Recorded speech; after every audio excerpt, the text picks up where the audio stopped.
अंधेरी रात थी। चारों ओर सन्नाटा पसरा था। हवा में अजीब सी घुटन थी। खेत के बीचों बीच राउन खड़ा था, लेकिन उसकी आंखों में खौफ था। टमाटर को देखते ही उसका गला सूखने लगा। उसकी सांसें तेज हो गई। तभी पीछे से एक भारी आवाज गूंजी, राउन, तूने ये क्या कर दिया? गांव में राउन नाम का एक किसान रहता था। वह मेहनती था, लेकिन उसकी आंखों में हमेशा ज्यादा पैसा कमाने का सपना तैरता रहता था। एक दिन वह बाजार गया, जहां उसे एक नई दवा के बारे में पता चला। इसका इस्तेमाल सोच समझकर करना, जरा सा भी ज्यादा हुआ तो नुकसान भारी पड़ेगा। लेकिन राउन लालच के नशे में था।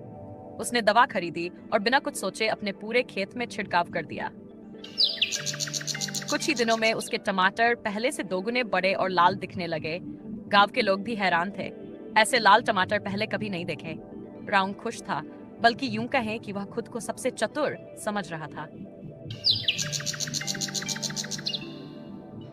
फसल पूरी तरह तैयार हो चुकी थी। टमाटर खरीदने वाली कंपनी के मैनेजर ने खेत का दौरा किया। टमाटरों की चमक और साइज देखकर वह दंग रह गया। वाह है, इस बार तो क्वालिटी लाजवाब लग रही है। राउन के चेहरे पर गर्व की मुस्कान थी। उसने मैनेजर से पहले से ज्यादा पैसा लिया। राउन को लगा, अब मैं गांव का सबसे अमीर किसान बन जाऊंगा। कुछ ही दिनों बाद राउन के पास एक फोन आया। राउन, ये तुमने क्या कर दिया? साहब, क्या हुआ? तुम्हारे टमाटरों से बनी केचप खाने के बाद लोग बीमार पड़ रहे हैं।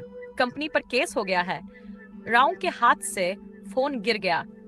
उसे कुछ समझ नहीं आ रहा था। जो पैसा उसमें कमाया था, वही अब उसके लिए मुसीबत बन गया था। कुछ ही दिनों में गांव में खबर फैल गई कि राउन के टमाटर जहरीले थे। अब लोग उसे घृणा भरी नजरों से देखने लगे। कंपनी ने उस पर भारी जुर्माना लगा दिया।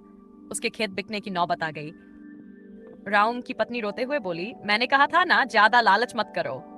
लेकिन अब पछतावे के सिवा कुछ नहीं बचा था। मैं शपथ लेता हूं कि यह कहानी सिर्फ राउन की नहीं है। यह हर उस इंसान की है जो लालच में सही गलत भूल जाता है। लालच कभी फायदा नहीं देता, बल्कि सब कुछ छीन लेता है। क्या आप यही गलती करेंगे या इससे कुछ सीखेंगे?